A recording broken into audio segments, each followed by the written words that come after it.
अब आ जाइए 12 किसमें। सिद्ध कीजिए कि किसी समचतुर्भुज के क्रमबद्ध भुजाओं के युग्मों को मध्य बिंदु से मिलाने से रेखाखंड से बना चतुर्भुज एक आयत होगा। ठीक है, अब यहां पर क्वेश्चन ट्विस्ट क्या है, एक समचतुर्भुज।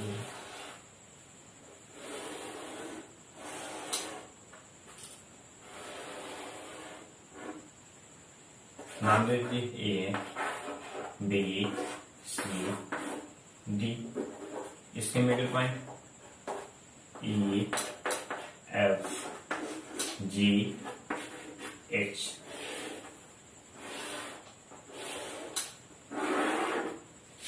फिर क्या कर रहा है, बना चतुर्भुज एक आयत। ठीक है, तो इस क्वेश्चन में हमें क्या प्रूव करना है कि ई एफ जी एच एक आयत होगा। ई एफ जी एच एक आयत होगा।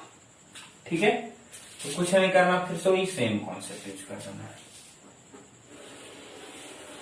डायगोनल को मिला दिए तो ट्रायंगल बीएससी में, तो ट्रायंगल बीएससी में क्या हो जाएगा, ये पैरेलल एससी और ये बराबर हाफ एससी। ठीक है, अब कह रहे हैं कि अब क्यों नहीं बता रहे हैं, तो इसका रीजन ही है बाबू क्या, तब हर क्वेश्चन में वही रिपीट देख रहे हैं क्या, ई भी मिडिल पॉइंट है, ए भी मिडिल पॉइंट है। तो जानते हैं किसी भी ट्रायंगल में यदि दो साइड का मिडिल पॉइंट आपस में मिल रहे हैं तो तीसरी हो जाके पैरेलल और हाफ के बराबर होगी। ठीक है, डायरेक्ट कॉन्सेप्ट। पुनः ट्रायंगल डीएससी में, ट्रायंगल बी ए सी में, ट्रायंगल डीएससी में क्या हो जाएगा, जीएच हो जाएगा, जीएच पैरेलल एससी और जीएच हाफ एससी। ठीक है, पुनः क्या करते हैं, एक और ट्रायंगल सॉरी चतुर्भुज का एक और डायगोनल मिला देते हैं बीटी को।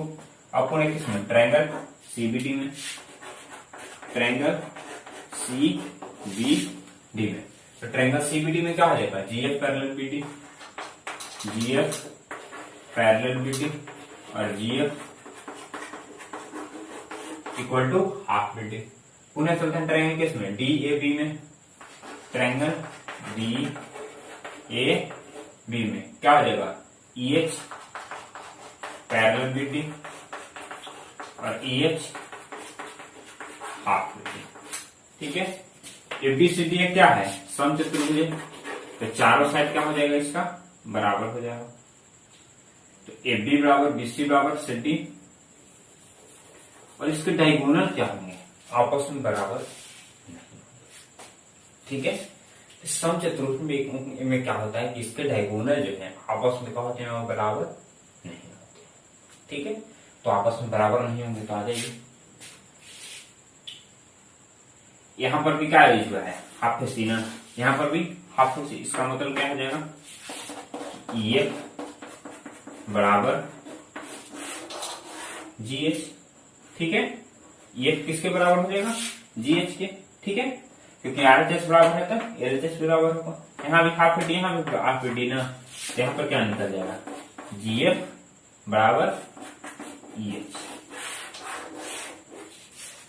ठीक है, ईएफ बराबर जीएच और जीएफ बराबर ईएच आ गया। ठीक है, अब थर्ड केस क्या बनता है, पैरेलल का ना बाबू, क्योंकि क्या कि आयत में क्या होती है, आमने सामने की भुजा पैरेलल की होती है, तो पैरेलल भी आ जाएगा। पैरेलल कैसे आ जाएगा, ध्यान से देख लीजिए, ईएच किसके बराबर है, बीटी के ना, ध्यान से देखिए, ईएच पैरेलल बीटी ना और जीएफ भी पैरेलल बीटी। इसमें हम कह सकते हैं कि ईएच पैरेलल जीएफ, क्या कह सकते हैं कि ईएच होगा पैरेलल होगा जीएफ के। सेम कॉन्सेप्ट इसमें भी यूज करेंगे, जीएच पैरेलल एससी और क्या है, ईएफ पैरेलल भी एससी, इसमें जीएच पैरेलल ईएफ, इसमें जीएच पैरेलल ईएफ। ठीक है, यदि समचतुर्भुज कहता तो हम क्या कर देते हैं, यहीं पर इसको स्टॉप कर देते हैं, मगर यहां पर हमें क्या प्रूव करना है कि ईएफ जीएच एक आयत। ठीक है, तो यदि आयत है तो इसका मतलब क्या है, इसे हम थोड़ा सा और आगे बढ़ाएंगे, क्या जब तक ये चारों कोण 90 डिग्री ना आ जाए।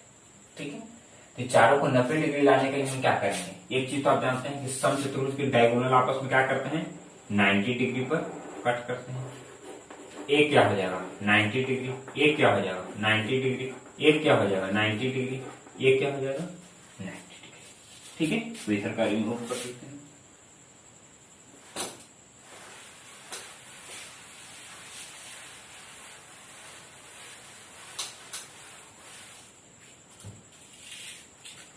अब आ जाइए यहां पर वो क्या, ट्रायंगल बी ए, इसमें कुछ नाम देते हैं, वो दे देते हैं, इसे क्या नाम देते हैं, एम दे देते हैं, इसे क्या नाम देते हैं, एम दे देते हैं।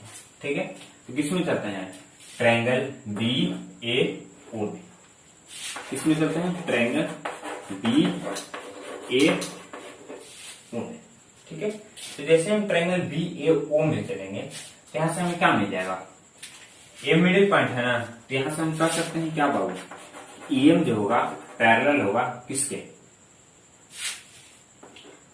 ओ ए के। ठीक है, कैसे होगा, आप जानते हैं ना कि दो लाइन यदि पैरेलल है आपस में तो उस पर जितने भी बिंदु बनेंगे सारे आपस में पैरेलल होंगे। तो ईएफ पैरेलल एससी है ना, ये तो हम निकाल चुके हैं। ठीक है, ईएफ पैरेलल एससी है तो इसका मतलब क्या हो जाएगा, ईएफ पैरेलल भी एससी, ईएफ पैरेलल भी एससी, ईएफ पैरेलल ओए, ईएम पैरेलल ओए, कुछ भी हम कर सकते हैं। ठीक है, तो ईएम पैरेलल ओए आ गया। ठीक है, तो ईएम पैरेलल ओए आ गया, यहां से ध्यान से देखिए, ईएम पैरेलल ओए। इसे एक और स्टेप यदि बढ़ाएंगे तो हम कर सकते हैं ना क्या, ईएम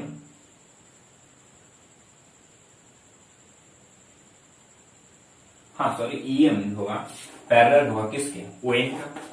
ठीक है, तो ईएम और ओएन ये दोनों लाइन आपस में क्या गया, पैरेलल ना, तो पैरेलल में कॉन्सेप्ट में आप क्या जानते हैं कि आमने सामने का भुजा क्या हो जाएगा बाबू 90 डिग्री, अच्छा सॉरी 180 डिग्री, ए 90 है तो भी क्या हो जाएगा 90 डिग्री। ठीक है, तो इसे भी हम क्या कर सकते हैं 90 डिग्री, ऐसे अगर हम कुछ नाम दें तो क्या हो जाएगा ओएमई, तो एंगल ओएमई बराबर भी क्या आ जाएगा 90 डिग्री। क्यों, क्योंकि पैरेलल लाइन के संगाती आमने सामने के कोण का योग क्या होता है 180 डिग्री को बराबर होता है। अब आइए पुनः आपने क्या निकाला है, EH parallel EH parallel SC ना, EH parallel sorry EH parallel BD, SC नहीं EH पैरेलल BD। तो यहां पर हम ये भी कर सकते हैं कि EN जो होगा पैरेलल होगा किसके, OM के। ठीक है, तो EN जो होगा पैरेलल होगा किसके, OM के। अब यहां से क्या आ गया, EN पैरेलल OM और EM पैरेलल OM। तो जानते हैं कि कोई भी क्वाड्रिलेटरल में यदि आमने सामने का दोनों साइड आपस में पैरेलल हो तो क्या हो जाता है, समांतर चतुर्भुज हो जाता है। ठीक है, तो समांतर चतुर्भुज हो गया, तो इसका मतलब हम क्या कर सकते हैं कि EM-ON एक समांतर चतुर्भुज है, EM-ON एक समांतर चतुर्भुज है। तो EM-ON एक समांतर चतुर्भुज है जिसके आमने सामने का कोण क्या हो जाएगा, बराबर हो जाएगा, ए 90 है तो भी क्या हो जाएगा 90 डिग्री। ठीक है, तो यहां पर हम ये भी कर सकते हैं कि एंगल ई क्या आ गया 90 डिग्री। जैसे ही एंगल ई 90 डिग्री आ गया तो अब आपको क्या पता है, ये लाइन इसके पैरेलल है ना। ठीक है, तो ये लाइन इसके पैरेलल देख लीजिए, EF है, EH क्या आ गया, EH है पैरेलल है किसके, GF के।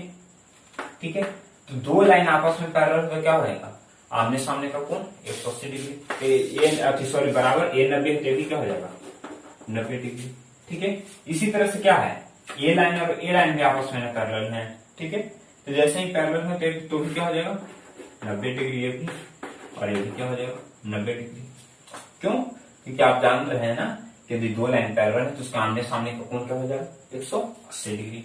तो ये 90 है ये भी 90 हो जाएगा, क्यों 180 डिग्री, ये भी 90 ये भी 90। तो यहां से हमने क्या निकाल लिया, एंगल ई बराबर एंगल एच बराबर एंगल एफ और बराबर एंगल जी बराबर क्या आ गया 90 डिग्री।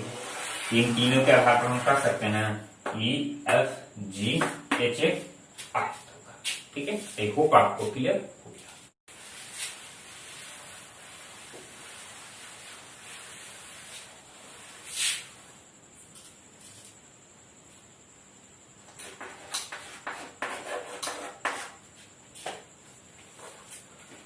अब आ रही 12 पेटी पर।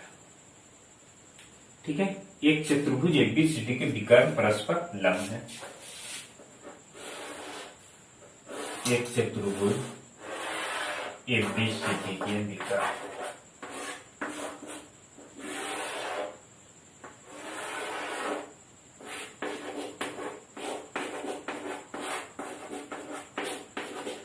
परस्पर लंब है, जिसका मतलब क्या है कि सारे क्या हो जाएंगे 90 डिग्री। तो पूछ रहा है क्या, तो सिद्ध कीजिए कि इसकी भुजाओं के मध्य बिंदु को मिलाने वाली रेखाखंडों से एक आयत बनता है। अब इसमें दिमाग लगाएंगे। आप लोगों ने क्वाड्रिलेटरल के कॉन्सेप्ट में क्या पढ़ा है कि विकर्ण आपस में परस्पर 90 डिग्री पर किस केस में कट करते हैं? मात्र 2 केस में कट करते हैं।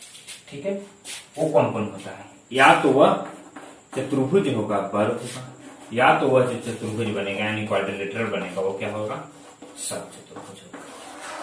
ठीक है, तो यदि आप एबीसीडी को वर्ग मानकर इसके मिडिल पॉइंट की ना शायद फिर है,